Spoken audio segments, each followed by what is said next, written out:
Bonjour. L'actualité livrée par les journaux parus ce jour reste dominée par la politique. Réumi Quotidien renseigne que Wattu Sénégal peaufine sa stratégie. L'analyste de ce journal voit que la nouvelle coalition de l'opposition semble avoir retenu les leçons du passé. Il n'est plus question pour elle de s'opposer au pouvoir d'une façon dispersée. Et il n'en est pas moins impensable pour elle de travailler à faire partir le président Sall dans le pilotage à vue. Elle a surtout pris exemple sur ce qui s'était passé lors du référendum où l'unité n'était que de façade et que chacun avait sa stratégie et son plan d'action. La coordination des stratégies et la mutualisation des moyens avaient aussi échoué. Le oui avait triomphé alors qu'une large majorité des Sénégalais avaient décidé de boycotter le scrutin, indique Hassan Somb à lire à la page 4 de ce journal, où l'on informe également que Wattu Sénégal a adopté hier un code de conduite qui a abouti à l'organisation d'une grande marche internationale le 14 octobre prochain à Dakar et dans les régions, sans oublier la diaspora.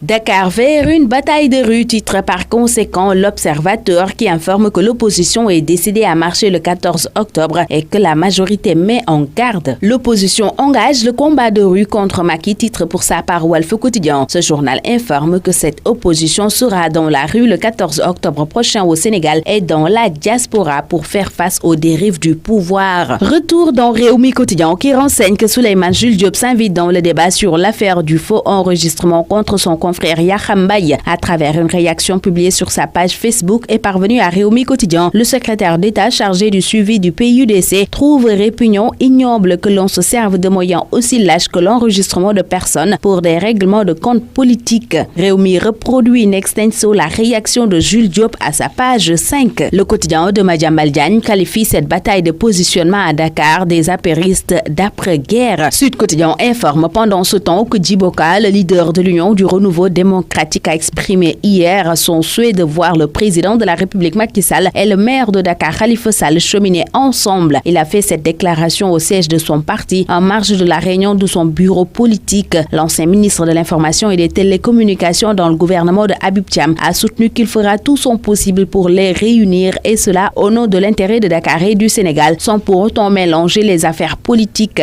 Toutefois, Djibo Ka considère déjà Macky Sall comme son candidat pour la prochaine joute électorale, si on en croit ce quotidien. Réumi Quotidien révèle toujours en politique que Macky Sall a réservé 8 sièges au Parti démocratique sénégalais parmi les 70 membres du Haut Conseil des collectivités territoriales qui seront nommés. Ce journal nous apprend que Wade a fait nommer Ndeye Cissé, Cheikh Kassé Galotal, Amadou Diarra, entre autres. Parlons d'autre chose avec Enquête. Il s'agit du carburant toxique écoulé au Sénégal. Vivo Énergie a livré au Sénégal du carburant avec une teneur en soufre entre 1340 et 2940 dans la période de l'enquête de Public A entre 2013 et 2015, révèle ce journal qui note que Public A insiste sur le besoin de mettre en place de nouvelles règles pour préserver la santé des populations et l'environnement. Shell et son sale diesel, titre par conséquent ce journal. Trafigura, Vivo Énergie et Oryx démasqué, titre pour sa part Libération, qui se penche aussi sur la vente de carburant toxique au Sénégal. Des prélèvements ont montré la présence d'une teneur en benzène classée cancérogène avérée pour l'homme, révèle Libération, qui indique que les analyses ont aussi permis de trouver dans l'essence du MMT un métal neurotoxique. Les détails du rapport explosif de l'ONG Public A sont à lire à la page 5 de Libération. La Tribune rapporte les détails de l'opération de sécurisation qui a eu lieu entre Pikine, Guédiawaye et Keur Massar. La police nettoie la banlieue, titre ce journal qui informe qu'un présumé terroriste est tombé à Keur Massar et que plusieurs agresseurs ont été arrêtés à Guédiawaye. Ce journal s'entretient par ailleurs avec Amadou Barodien, porteur de pancarte, qui livre les dernières volontés de Mbaye Jacques. Enquête Quotidien s'est entretenu avec Yahya Diop Yékini, l'ancien roi des arènes, qui promet de se prononcer bientôt sur son avenir. Et dans Réumi Quotidien version sport, Yahya Diop Yékini révèle que son plus gros cachet a été de 150 millions de francs CFA. Bonne lecture à tous.